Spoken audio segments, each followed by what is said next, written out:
Bustos. de Jimmy Bustos, qué pena. Y tiene como título el boom del hardware abierto desde Wire en Arduino hasta Raspberry Pi. Vale, gracias, no importa. Bueno, buenas noches ya. Sí, el objetivo de la charla entonces es dar un poco de la historia de cómo nace el hardware libre y en lo que se ha llegado ya a tener como hardware actual con mucho potencial por desarrollar. Bueno, lo que vemos en la imagen del fondo son las distintas plataformas que hemos nosotros pues utilizado para hacer demostraciones y para mostrar el potencial que tienen. Entre estas estaban las de nuestro amigo de Wiring, Arduino y bueno, Raspberry Pi, pero pues en esta cometimos un error, no es completamente hardware libre, los diseños no están publicados, pero vamos a hacer un poco en énfasis en que nos va a dar mucha versatilidad en la implementación de software libre, que también nos interesaría en esta parte. Entonces, ¿qué vamos a ver? Vamos a ver, bueno, una pequeña introducción de cómo nace esto del hardware libre, cómo comienza todo, cómo se difunde, cómo nosotros nos enteramos de que esto existe, por medio de qué procedimiento se difunde, qué ejemplos tenemos, vamos a ver algunos ejemplos y cómo podemos nosotros aportar a que esto siga, que siga habiendo comunidad alrededor de todo esto. Bueno, pues realmente todo nace en la época en que nosotros empezamos a realizar circuitos. Cuando realizamos circuitos desde, bueno, ya tempranas edades o ya en la universidad, al realizar estos circuitos teníamos siempre que realizar un diseño para lograr un fin. Al realizar este diseño no era el único, podría que nuestros compañeros tuvieran otro diseño que funcionara para la misma finalidad. Estos diseños no eran documentados o bueno, quedaban en tesis o quedaban en proyectos solamente y no había como una difusión de, venga, yo hice esto y me funcionó así y otra persona hizo de otra manera, pero qué tal si combinamos esta manera suya y esta mía y nos queda mejor. En esta imagen nos dice mucho sobre lo que es el hardware, la definición de hardware. Es todo dispositivo, todo lo que es tangible en electrónica, ¿sí? Lo que vamos a poder armar, vamos a poder ensamblar por medio de todos estos componentes. Estos ya son componentes que se quedan solamente para el prototipado rápido en proyectos que queramos desarrollar como hobby, pero realmente el hardware se ha ido migrando a componentes que ya no son de este tamaño. Ya toda la miniaturización de los componentes ya ha llevado a ver tarjetas que incluso caben en una palma de la mano y son un computador completo. En la definición de hardware libre encontramos que es todo este dispositivo que en el que está publicada la información del diseño, de cómo se realizó, la información de fabricación y la información de funcionamiento, de cómo hay un firmware, hay un software que está haciendo que funcione esto. Esa es básicamente la definición de hardware libre. Y bueno, ¿cómo nace todo esto? Con este personaje que es muy importante en el desarrollo del software libre. Tenemos que tener en cuenta que el hardware libre se desprende a través de la iniciación del software libre. Richard Stallman, quien fue el que inició este movimiento de software libre, cuenta la historia en que un día estaba en su oficina, en su grupo de trabajo, y bueno, tenían una impresora que estaba en red con los demás computadores que tenían en aquel laboratorio. Y esta impresora siempre tenía un pequeño defecto y era que se le atascaba el papel. Entonces yo mandaba, él enviaba su trabajo completo para imprimir y cuando iba a regresar, bueno, habían como 100 archivos en cola de todos los que habían enviado y el papel atascado y nadie pudo saber qué fue lo que pasó en ese momento. Y todos mandaron archivos, quedaron ahí. Él llama a la empresa de la impresora a solicitar el driver, a solicitar el código para que él pueda mejorar esta parte, de que haya, en el momento en que se atasque el papel, haya una alarma para que todos en la red puedan saber y así no tener esos inconvenientes. Y bueno, lo único que consiguió fue que le dijeran, no, bueno, el controlador es privativo, nosotros tenemos la fuente y no se la podemos dar así. Y bueno, pues él se pone a pensar, pero ¿cómo es posible que yo voy a arreglar algo que es de ustedes? No les voy a cobrar porque él había especificado esto. No voy a cobrar por este arreglo, se los voy a arreglar. Y ustedes no me dan ni siquiera algo de información para yo poderlo hacer. Es así que bueno, con esta creatividad que tiene, arregla la impresora, arregla el funcionamiento sin necesidad de ningún código del fabricante y publica la información para que el fabricante vea que al tener pública la información son más las personas que pueden colaborar y no que sea un software privativo en el que nadie pueda personalizar o ingresar a hacer sus modificaciones. Así nace el software libre y teniendo esta definición ya, bueno, software libre en donde el código debe estar abierto a todo el público para que pueda ser mejorado. Luego se da la necesidad de, en los circuitos impresos de tener el diseño publicado.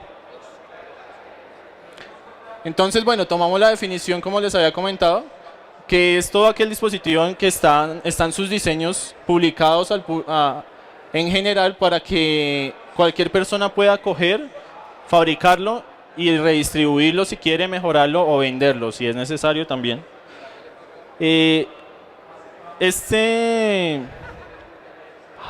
Definición de hardware libre no se puede adaptar completamente a la de software libre porque el software libre no es tangible.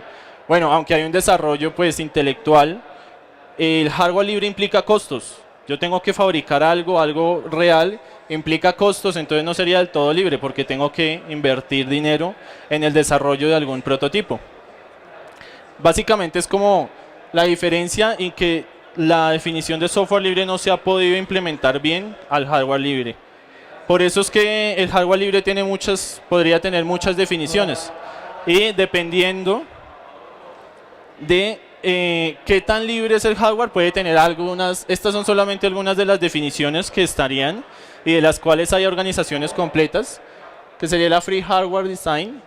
Este tipo de hardware es el que tiene el diseño publicado totalmente, todo el diseño de cómo se realizó, incluso de cómo fue fabricado. La persona puede descargar, realizar su impreso, hacer que funcione y si lo quiere vender es libre de eso, no hay ningún inconveniente. Si lo quiere mejorar también y hacer nuevas redistribuciones de esto, digamos es como la más abierta. En cuanto al diseño, en la segunda incluso es más abierta aún porque se dice cómo fue la primera marcha de este dispositivo, cómo fue el funcionamiento y con qué software lo probaron o con qué programas lo probaron. Y en la última, en la Open Hardware solamente, bueno, dirían cuál es la diferencia solamente entre el source y que no lo tiene. El primero es porque está toda la fuente y está todo digamos, documentada la implementación. Y en el último, solamente dan la información necesaria como para que una persona pueda realizar una reparación. Le dan los controladores únicamente, pero no se le dice, bueno, este está hecho de tal manera electrónicamente, sino solamente le dan los controladores. Ya cuando quieran hacer una adición al controlador, se puede hacer una adición al controlador, una mejora, o realizar una reparación. Dan esta información pública hasta este punto. De ahí para allá no dan más información de fabricación. Y bueno, pues estos son algunos de los logos de hardware que se encuentran ya en comunidades.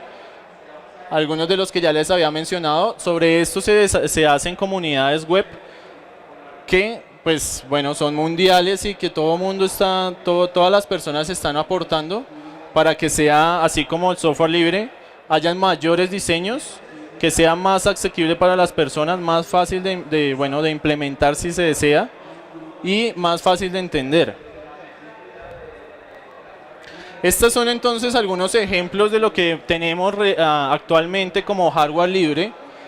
Uno de ellos y de donde inicia también mucho es Wiring. Wiring, en una charla anterior se había comentado, es una plataforma que nace del desarrollo en el MIT de un lenguaje llamado Processing. Processing es creado para diseñadores y artistas como un lenguaje fácil de implementar en donde no tengo que saber mucho de programación, sino se quiere llegar al punto final, al punto de hacer un prototipo rápido. Wiring se basa en esto y crea una plataforma que es la que tienen ellos ahí, la que están mostrando. Es una plataforma que es basada en processing, en el lenguaje, y permite a los diseñadores también tener una forma muy fácil, muy rápida de hacer una implementación. Y bueno, todos los diseños están publicados en su página web, todos los diseños de cómo está hecha la placa, incluso el software, cómo está estructurado el software, el código fuente, está publicado. Si alguien quiere descargar, hacer mejoras a esta placa, lo puede realizar sin ningún tipo de autorización especial, por decirlo así. En cuanto al software también, Wiring entonces es una plataforma que se desarrolla a mediados del 2005 por un colombiano, Hernando Barragán, que es actualmente profesor de la Universidad de los Andes, diseñador, y sobre esto se ha seguido avanzando, sacando nuevas versiones, bueno, que ya están en estudio, porque ha sido muy difundido. Sobre esto, en Italia se desarrolla, a raíz de la tesis de maestría de Hernando, esta placa que es conocida mayormente por su tipo comercial, que se llama Arduino. Yo creo que han escuchado bastante de esta placa en lo que hemos de pronto mostrado allí. Arduino es una versión, es como la versión italiana de lo que es Wiring.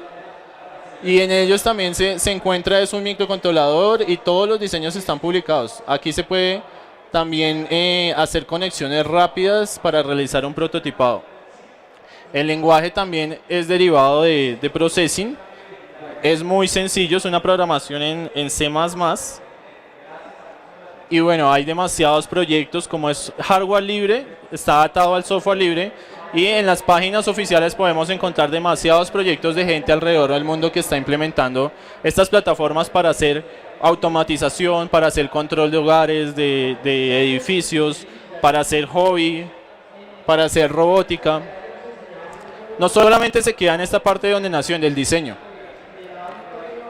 Y bueno, dirán, pero ¿cómo yo encuentro y cuál es la información que se ve de estas placas? Pues bueno, esta es parte de la información que entrega el fabricante. Mire, yo tengo estos integrados y los estoy conectando de tal manera. Bueno, pues puede parecer algo enredado para quien no estudia algo de electrónica o parecido, pero realmente es todos los caminos que están impresos en la placa de cómo están colocados los componentes, cómo están conectados sobre ella. Si se dan cuenta, está toda la información de conexiones. Si yo quisiera, puedo coger los elementos, comprarlos, montarlos y tengo mi Arduino propio. Bueno, inconveniente, tengo que, aunque lo que comentaba, el diseño es libre, tengo que invertir dinero para implementarlo. Aparte, pues bueno, no tendría libertad de economía, de decirlo así, tengo que invertir dinero. Y algunos componentes que ya se están usando son de montaje superficial, van sobre la placa, no la atraviesan y son mucho más pequeños que los que yo podría conseguir y utilizar. Entonces me quedaría un poco difícil pues hacerlo de la calidad y del tamaño que están realizando. Además porque son las fabricantes tienen una cadena de ¿qué? De producción que les va a evitar costos en esto. Bueno, también la otra parte que nos dan en todas estas placas es el diseño de la PCB. La PCB pues es el diseño de los caminos que se forman sobre la placa de cobre y de la distribución de componentes que hay ahí. Entonces, como veíamos en la imagen, toda esta es el ruteo que se hace de los componentes que veíamos antes, que veíamos en el esquema. Esto está publicado de tal manera para que yo quiera también, lo bajo, lo imprimo sobre la placa, hago mi proceso de quemado en el ácido y ya puedo montar los elementos ahí. Esta es la forma de cómo se distribuye la información del hardware libre. Así como del software tenemos los códigos fuente, aquí tendríamos códigos fuente pero de los diseños. Es muy bueno saber que se puede realizar hoy en día esto, para que no se quede solamente en que las empresas más grandes, las empresas privadas tengan sus diseños y sean como las únicas que distribuyen sus productos. A raíz de esto, muchas personas están pensando alrededor del mundo cómo mejorar, cómo hacerlo, más creatividad en el diseño de estas placas y en el diseño propio también. Algunos de los ejemplos que podemos ver en esto es Sparphone. Sparphone es un fabricante estadounidense de hardware libre. Todos sus productos que ven allí tienen publicados los diseños que han utilizado para armarlos. Y bueno, pues es una de las empresas más más exitosas en este campo. Y no por esto, no por dejar los diseños a la mano del público, quiere decir que bueno, yo me voy a arruinar porque cualquiera los va a copiar. Porque depende también de la difusión que hagan, de los tutoriales, de las ayudas que muestren. Es más este acompañamiento que no dar el código y bueno, pero es que yo soy tonto porque me van a copiar el diseño, no. Es formar una comunidad, una colaboración. Estas comunidades de colaboración se basan es totalmente inverso a la individualidad puede ser de una sociedad. El ser individual no me va a llevar a ningún lado si sigo estando cerrado y que nadie me vaya a ayudar. En algún momento todos necesitamos ayuda de alguien, sea para cualquier cosa. Y esto se basa en que hay personas que tienen mejores ideas de las que yo puedo tener en otro campo, ¿sí? Esto tiene integración entre diseñadores, artistas, electrónicos, mecánicos. Todo se integra interdisciplinarmente para que aparezca un producto de muy buena calidad. Este es uno de los ejemplos. Sparkfun. Ahora, hay otros proyectos de hardware libre como este, RevRap, que es, también tuvimos la oportunidad de ver una de estas charlas ayer, de impresoras 3D. Entonces ya se estaban haciendo las primeras impresoras 3D en empresas, pero bueno, era la novedad y eran muy costosas, ¿sí? No era muy asequible entrar a ellas.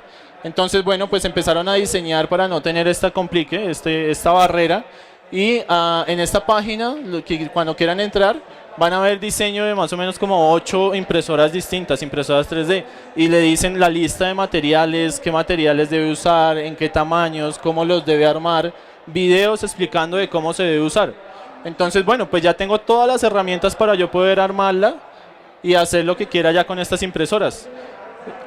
Se han hecho prototipos muy buenos de mecánica en esto, sobre todo pues con los polímeros. Es uno de los ejemplos adicionales. Acá vemos otra imagen. Este es uno de los diseños que se tienen de estas impresoras.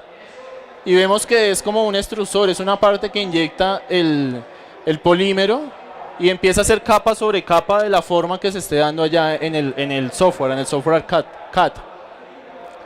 El hardware también que se está usando, digamos que no es solamente la electrónica. Miren que en este ejemplo ya se expandió a la parte mecánica. No solamente la electrónica está documentada, está dicho cómo fue fabricada, sino también la parte mecánica.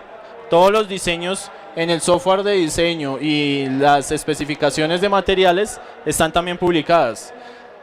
Esta es como la última tendencia a la que se está yendo, ya no solamente la parte electrónica, sino también la parte hardware mecánica, ¿sí? Ya si quiero tener una máquina, tampoco no voy a tener mucho inconveniente en ir a buscar cómo la puedo ensamblar. Sobre todo pues que vemos que no es una máquina tampoco sencilla, es una máquina compleja para que pueda realizar estos diseños y que la información está disponible para todos. Este es otro ejemplo y sobre este voy a recalcar un poco al final. Es el de Open Source Ecology y es una persona que se cansó en que una civilización esté dependiente de las grandes fábricas para que pueda surgir a través de las máquinas. Ellos se propusieron tener al menos 50 diseños de máquinas que van a implementar y van a difundir a través de su web. De decir, mire, yo hice esta máquina así para diseño de circuitos, máquinas para la agricultura en especial, sobre todo.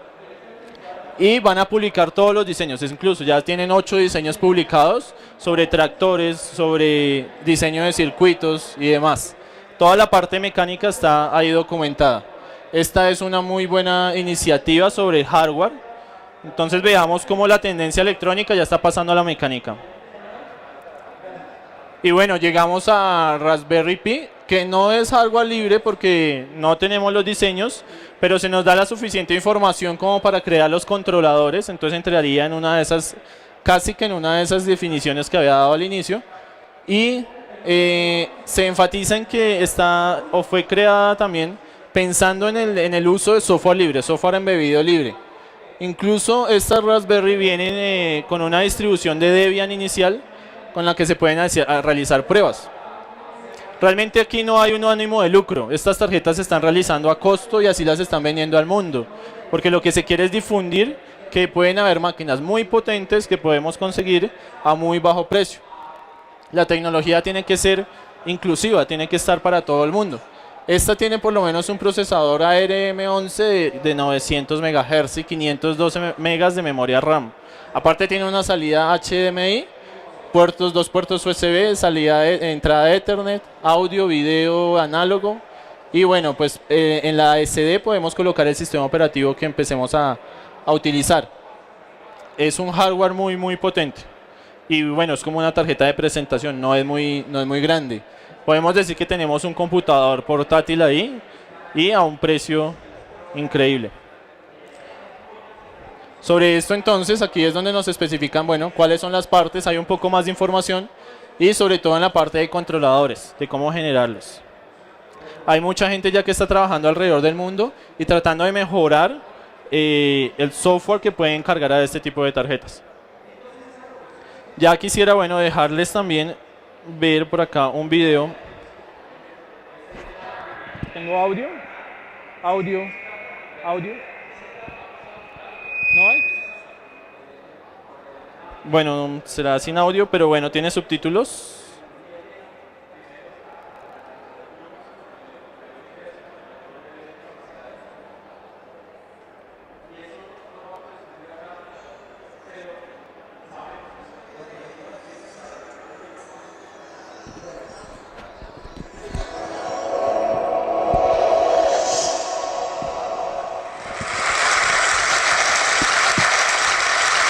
My name is Marcin, farmer, technologist. I was born in Poland, now in the US. I started a group called Open Source Ecology. We've identified the 50 most important machines that we think takes for modern life to exist. Things from tractors, bread ovens, circuit makers. Then we set out to create an open source, DIY, do-it-yourself version that anyone can build and maintain at a fraction of the cost. We call this the Global Village Construction Set. So let me tell you a story. So I finished my 20s with a PhD in fusion energy, and I discovered I was useless. I had no practical skills. I mean, the world presented me with options, and I took them. I guess you can call it the consumer lifestyle. So I started a farm in Missouri and learned about the economics of farming. I bought a tractor, then it broke. I paid to get it repaired, then it broke again, and pretty soon, I was broke too. I realized that the truly appropriate low-cost tools that I needed to start a sustainable farm and settlement just didn't exist yet. I needed tools that were robust, modular, highly efficient and optimized, low cost, made from local and recycled materials that would last a lifetime, not designed for obsolescence. I found that I would have to build them myself. So I did just that.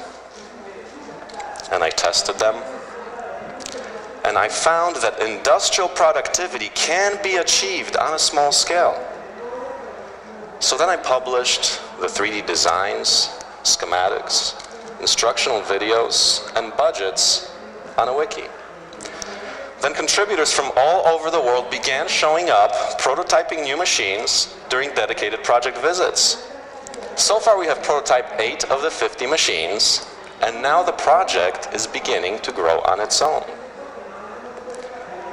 We know that open source has succeeded with tools for managing knowledge and creativity, and the same is starting to happen with hardware too.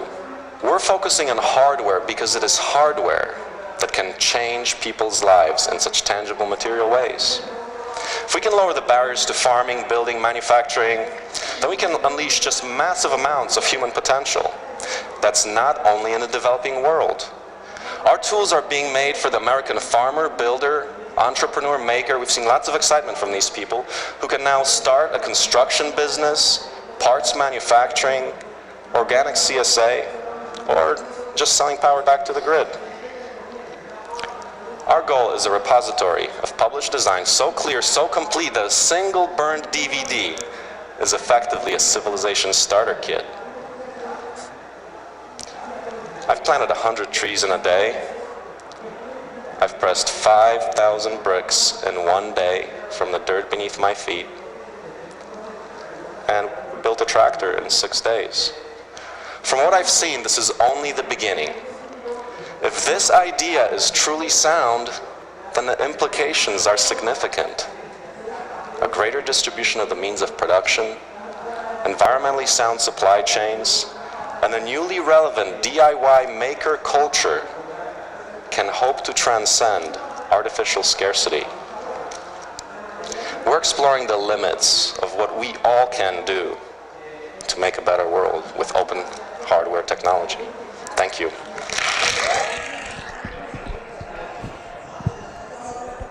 Bueno, pues vemos allí que realmente no hay límites para lo que podemos realizar. Siempre pensamos que las cosas están ya creadas, pero realmente no es así. Hay muchas cosas por mejorar y por crear. Entonces, bueno, mi invitación también es que no nos quedemos ahí pensando también de pronto que la limitante es el dinero, porque muchas comunidades como la que empezó este personaje han ido aumentando nomás con colaboración de personas alrededor del mundo y sin ningún presupuesto como importante para empezar a realizarlo. Solamente la iniciativa de una persona y que tengan el entusiasmo para empezar a realizarla, basta como para que las demás personas colaboren y pueden llegar a cosas como han logrado en esta actividad. Mi invitación es que si tienen alguna idea puedan escribir a comunidades como las que acabé de nombrar, para que todas estas ideas sean tomadas, no se queden ahí perdidas y que realmente construyamos una comunidad para todos. ¿Alguna pregunta? No, bueno, pues siendo así entonces muchas gracias. Esta fue la charla de Hardware Abierto.